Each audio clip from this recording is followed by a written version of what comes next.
मित्रों, कबीर के घर के बारे में हमने जो एक आम हमारी जो धारणा है कि कबीर कुछ घर के विरोधी हैं, घर जलाने की बात करते हैं और केवल अपना ही घर नहीं जलाने की बात करते हैं।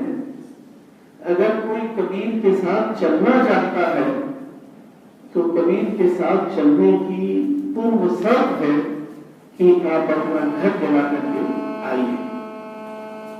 कबीर खड़ा बाजार में ले बुरा का हाथ, जो घर कराने अपना चले हमारे साथ। और इतना ही नहीं कि पूर्व शर्त है, अगर कोई कबीर के साथ आ गया, कबीर की जमात में शामिल हो गया और घर नहीं जलाया है, तो कबीर एक और दोहे में कहते हैं कि अब घर जानो ताश का जो चले हमारा साथ। तो मैंने अपना घर तो जला लिया है, मुराठे के साथ खड़ा हूं, जो हमारे साथ चलेगा उसका घर।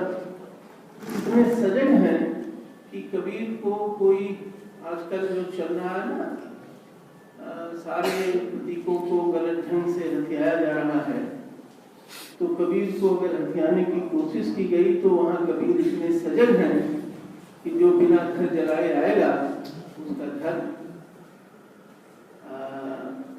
जलाने के लिए मुस्तैद हैं। मित्रों, मैं भदौरिया जी का आभारी हूँ कि उन्होंने ऐसे समय में जब दुनिया बेघर हो रही हो, कबीर के घर पर बातचीत करने का एक अवसर बना दिया है। एक ये बात बार बार आती है मन में कि आखिर कबीर घर को क्यों जलाने की बात, कबीर की मंशा क्या है, कबीर किस घर को जलाना चाहते हैं। सर्वेश्वर दयाल सक्सेना की एक कविता मुझे याद आती है, आप सबके ध्यान में होगी, कि मैंने जब जब सिर उठाया अपने ही चौखट से टकराया, सर झुका आओ बोली बाहर की, बोला बाहर का आसमान, सर झुका आओ बोली भीतर की दीवारें, मैंने जब जब सिर उठाया अपने ही चौखट से टकराया। उसमें एक लाइन आती है कि दोनों ने ही मुझे छोटा करना चाहा। यह जो छोटा करना है, एक घर है जो आदमी को छोटा करता है। और कबीर की कविता किसी भी रूप में यह स्वीकार नहीं करती, कबीर किसी भी रूप में इस बात को स्वीकार नहीं करते कि वह कोई भी चीज हो, वह आदमी को छोटा। स्वयं अपने राम से भी इस राम के आगे कबीर इतने विनम्र हैं कि कबीर पूता राम का मुतिया मेरा नाम, गले राम की जेवरी जिद खेचो तित जाऊं। उस राम के सामने भी कबीर कहते हैं कि छोटा कहूं तो बड़ बनूं और बड़ा कहूं तो झूठ, और मैं क्या जानूं राम को नैना कहूं नतीज। तो जो राम सामने प्रत्यक्ष दिखाई नहीं पड़े हैं, उनके सामने भी कबीर स्वयं को और स्वयं के साथ मनुष्य को छोटा करने की, छोटा आंकने की का काम नहीं करते हैं, और किसी को भी यह अधिकार नहीं देते कि वह मनुष्य को छोटा। तो ये घर जो है एक ऐसा घर है जो कहीं न कहीं आदमी को, संतों घर में झगड़ा भारी, एक ऐसा घर है जिसमें झगड़े हैं, तरह तरह के झगड़े हैं, तरह तरह के विभाजन हैं। ठीक ही कह रहे थे शर्मा जी कि वो गालिब का भी घर है, जिस घर की बात आगे चल करके कबीर की कविता में हमको दिखाई देती है। तो जितने तरह की भेद बुद्धि है जितने तरह की दीवारें हैं, जितने तरह के अवरोध हैं, उन अवरोधों से बने हुए घर में, उन विभाजनों से बटे हुए घर में जो आदमी को छोटा करने वाले घर हैं, उन घरों को जलाने की बात करते हैं। लेकिन एक बात और ये ध्यान आती है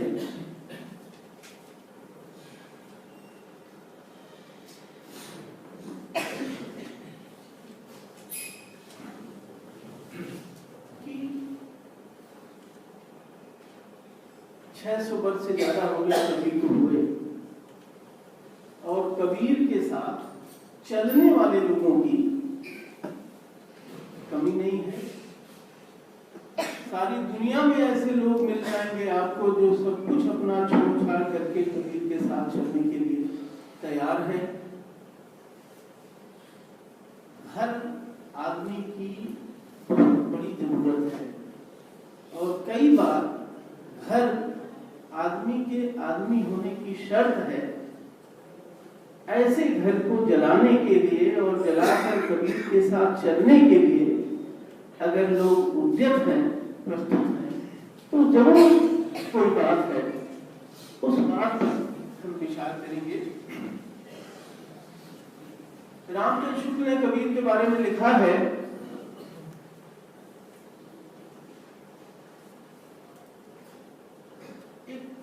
कबीर का एक और पद है, घर जोड़ने की माया की बात इसमें करते हैं। हम सब तो घर जोड़ने की माया में लगे हुए हैं, और कई बार ये लगता है कि कबीर, हम लोग अध्यापक हैं तो कबीर को पढ़ाते भी हैं, पढ़ाते हुए कई सारी पंक्तियां बड़ी मुश्किल लगती हैं, लफ्ज़बाजियां समझ में नहीं आती हैं। लेकिन मैं जो अपने नाते की बात कर रहा था, आप कबीर चौरा पर जाएं या लहरतारा पर जाएं या मगहर जाएं, तो जो मेले लगते हैं उन मेले में अजब दृश्य होता है कि एक बेपढ़ा लिखा आदमी सरपंच जैसा बेटा उटा बांधे बैठा है और कबीर के बीजे की व्याख्या कर रहा है, और उसके अगल बगल 20, 25, 50 लोग बैठ करके समूह में कबीर को सुन रहे हैं, उस व्याख्या को सुन रहे हैं, उसको समझ रहे हैं। हम जो पढ़े लिखे लोग हैं उनको बड़ी मुश्किल होती है कि कबीर को कैसे खोलें, कबीर की कैसे व्याख्या करें। उनको कहीं कोई मुश्किल नहीं होती, और हजारों लाखों की संख्या में लोग वहां दिखाई पड़ते हैं। तो एक खास कोई ऐसी बात है कि कबीर की कविता उन तक पहुंचती है जो पढ़े लिखे लोग नहीं हैं, जो साधारण लोग हैं। रामचंद्र शुक्ल का वाक्य मैं कह रहा था कि उनका कोई साहित्यिक लक्ष्य नहीं था, वे पढ़े लिखे लोगों से दूर ही दूर अपना उपदेश सुनाया करते। तो रामचंद्र शुक्ल की ये बात ठीक ही है कि जो पढ़े लिखे लोग घर जोड़ने की माया में व्यस्त हैं, उसमें लगे हुए हैं, उन तक वो अपनी बात सुनाएं भी तो क्यों सुनाएं, और वे लोग कबीर की बात सुने भी तो क्यों सुने। सारी कमाई जला देने के लिए जो कवि कह रहा है, उस कवि की बात सुनने के लिए वो लोग क्यों आए। एक पद है कबीर का, बहुत आप सबने पढ़ा होगा, बोलत बोलत तत्व नसाई, बोलना का कहिए भाई, बोलत बोलत तत्व नसाई। उसमें एक पंक्ति है कि संत मिले कुछ कहिए कहिए, मिले असंत मस्त कर कहिए, मूर्ख सो बोले झकमारी, और ज्ञानी सो बोला हितकारी। तो रामचंद्र शुक्ल ठीक ही कह रहे हैं कि जो पढ़े लिखे लोग हैं उनसे अलग कबीर की एक दुनिया है, और एक जाहिर है कि कबीर के समय में और आज के समय में भी पढ़े लिखे लोगों की तुलना में जो तथाकथित पढ़े लिखे लोग हैं उनकी संख्या कहीं ज्यादा है, और कबीर को उनके भीतर एक खास तरह की साधुता दिखाई पड़ती है। एक खास तरह का संतंत्र दिखाई पड़ता है और उनके साथ कबीर अपना संवाद स्थापित करते हैं। तो एक जो पढ़े लिखे लोग हैं, जो एक एलीट क्लास है, उस एलीट क्लास के लिए कबीर असुविधाजनक सवाल खड़ा करते हैं घर जलाने का प्रस्ताव रख करके, क्योंकि उन्हें कुछ छोड़ करके आना पड़ेगा। यह छोड़ना उनके लिए मुश्किल में डालने वाला है। लेकिन मैं ये कह रहा था कि घर आदमी के लिए बहुत जरूरी है और घर के साथ ही तो एक दूसरा घर है कबीर की कविता में जो हमको मिलता है, और हम शायद कबीर के घर जलाने वाले पक्ष से ज्यादा परिचित हैं।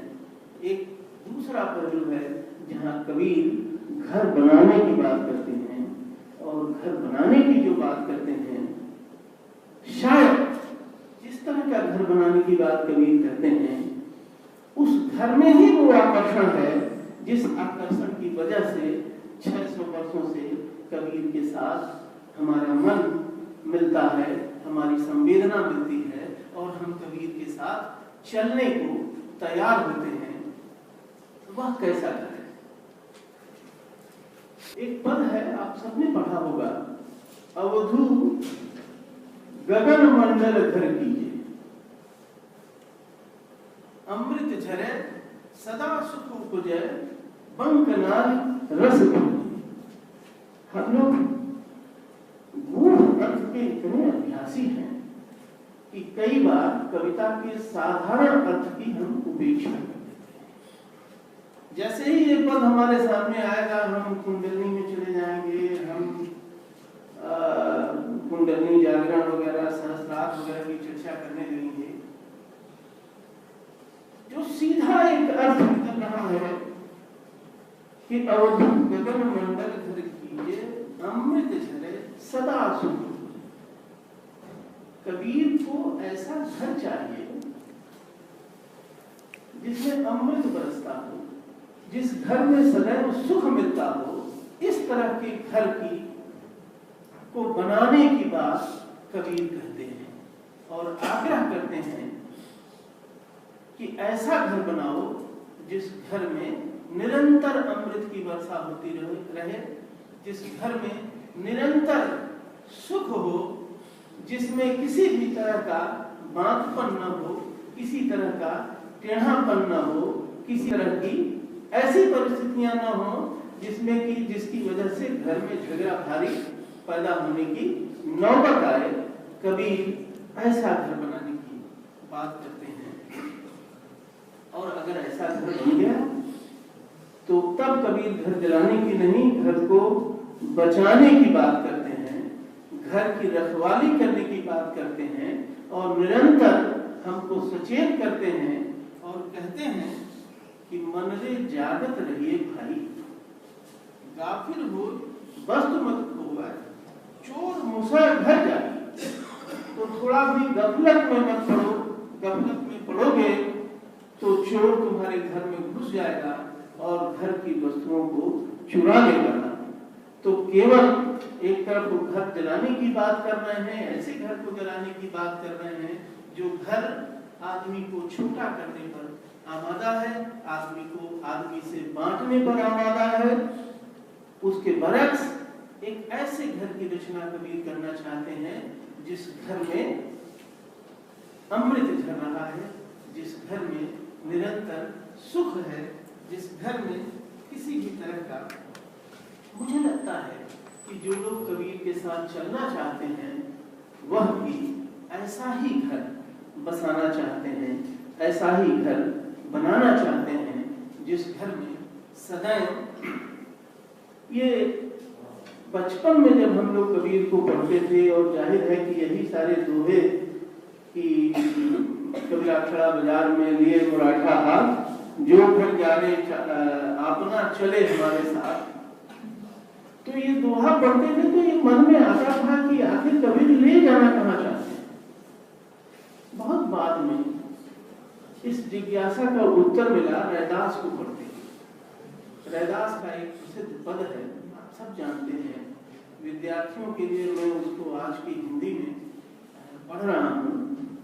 बेगमपुरा शहर मेरा शहर बेगमपुर, यहाँ न दुख है न दुख की चिंता, न माल है न लगान की फिक्र, न खौफ न खता, न गिरने का भय। मुझे मिल गया है ऐसा खूबसूरत वतन जहाँ खैरियत ही खैरियत है, मजबूत और मुकम्मल है यहाँ की बादशाहत, सब अव्वल है यहाँ आबूदाना के लिए मशहूर यह शहर, दौलतमंदों से फटा पड़ा है, जिसे जहां भाए वहां जाए, कहीं कोई रोक टोक नहीं है, बंधनों से मुक्त रैदास चमार कहता है, इस शहर में रहने वाला ही हमारा मीत है। आखिरी पंक्ति है कि जो हम शहरी सो मीत हमारा। पंजाब में रैदास के भक्त बहुत हैं और पंजाब से बनारस से ट्रेन आती है, उस ट्रेन का नाम है बेगमपुर एक्सप्रेस। तो एक बार किसी ने मुझसे पूछा कि ये बेगमपुर है कहाँ, तो सहसा उसके पूछने पर मुझे हंसी आई, लेकिन बाद में लगा कि सचमुच यह बेगमपुर कहाँ है। यह बेगमपुर कबीर की और रैदास की कविता में है। कबीर का एक पद है, मुझे लगता है कि कबीर जो हमको ले चलने के लिए उद्यत हैं, घर जलाकर और अपने साथ ले चल रहे हैं, वह इसी बेगमपुर में ले जाना चाहते हैं, जिसके बारे में रैदास लिखते हैं, जिसके बारे में स्वयं कबीर लिखते हैं। अवधू बेगम देश हमारा, राजा रंग फकीर बादशाह, सबसे कम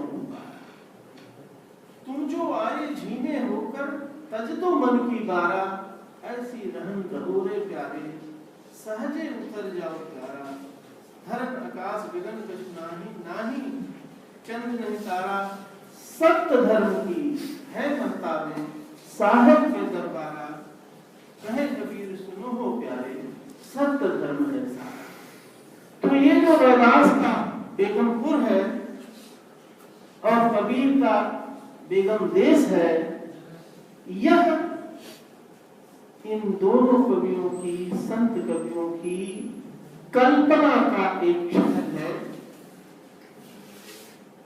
इनकी कल्पना का शहर है, जिसका ये निर्माण करना चाहते हैं हिंदी में। और देखिए कि यह जो है राजा रंक फकीर और बादशाह सबके लिए ये शहर है, बिना किसी भेद के। शर्त यह है कि इसकी जो दीवारें हैं वो सत्य धर्म की हैं, यहाँ जो धर्म है वो केवल सत्य का धर्म है। और इसी को कबीर ने कई नाम दिया है, बेगमपुर कहिए, बेगम देश कहिए या अमरपुर कहिए। वो अपने सजना से कहते हैं कि हमको अमरपुर ले चलो। वो अमरपुर कैसा है, उसमें बाजार लगी हुई है, सौदा किस चीज का हो रहा है, प्रेम का सौदा हो रहा है। उस अमरपुर में भी संत रहते हैं, संत समाज सभा जब बैठी, वही पुरुष है अपना। तो यह जो अमरपुर है, यह जो बेगमपुर है, यह जो बेगम देश है, वह एक ऐसा देश है जिसकी बुनियाद प्रेम पर टिकी हुई है और सत्य पर टिकी हुई है, बराबरी पर टिकी हुई है, उसमें किसी तरह का कोई भेदभाव नहीं है। एक और पद आपके ध्यान में होगा, मैं केवल आपका ध्यान वहां ले जाना चाहता हूँ। चलन चलन सब कोई कहत है, ना जानो बैकुंठ कहाँ, जो जब एक प्रमुख नहीं जाने बातन हुई बैकुंठ बताने। उस पद में कबीर एक बहुत महत्वपूर्ण बात कहते हैं कि बैकुंठ जिसको हमने देखा नहीं है, उस पर हम भरोसा कैसे कर सकते हैं। बातों से ही लोग, अगले पंक्ति जिनको खबर नहीं है, वो बातों से ही बैकुंठ का एक लंबा चौड़ा विधान रचे हुए हैं कबीर कहते हैं कि जो साधु की संगति है वही वैकुंठ है। और याद करिए कि वेदांत क्या कह रहे थे कि जो हम शहरी सो मीत हमारा। तो एक ऐसे शहर की कल्पना, एक ऐसे देश की कल्पना जिस देश में रहने वाला व्यक्ति हर तरह के बंधनों को, हर तरह के भेदभाव को, हर तरह के ऊंच नीच को छोड़कर आ गया है और सामान्य मनुष्यता की जमीन पर जो खड़ा है, ऐसे ही व्यक्ति के लिए कबीर और रैदास संत और साधु करते हैं और एक ऐसे देश की कल्पना करते हैं जिस देश की नागरिकता की बुनियादी शर्त है कि आप हर तरह के भेदभाव से ऊपर उठे हो और हर तरह के भेदभाव से मुक्त हो। एक और पद है कबीर का, जहां से आओ आयु अमर वह देशवा, पानी न पान न धरती कसवा, चांद सूर न रैन दिवसवा, बाभन छत्री न सूद बैसवा, मुगल पठान न सैयद सिखवा, आदि ज्योति नहीं गौर गणेशवा, ब्रह्मा विष्णु न शेष महेशवा, योगी न जंगम मुनि दरवेशवा, आदि न अंत न काल कलेशवा, दास कबीर ले आए संदेशवा, सार शब्द कहीं चले वह देशवा। एक बार फिर आप देखें कि जितने भी तरह के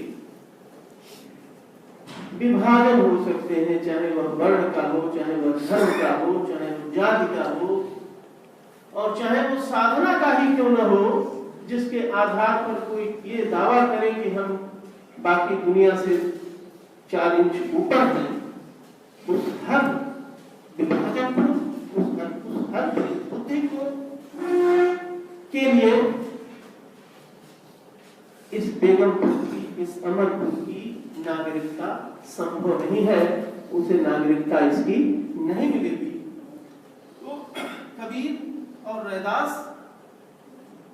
जो शहर बसा रहे थे,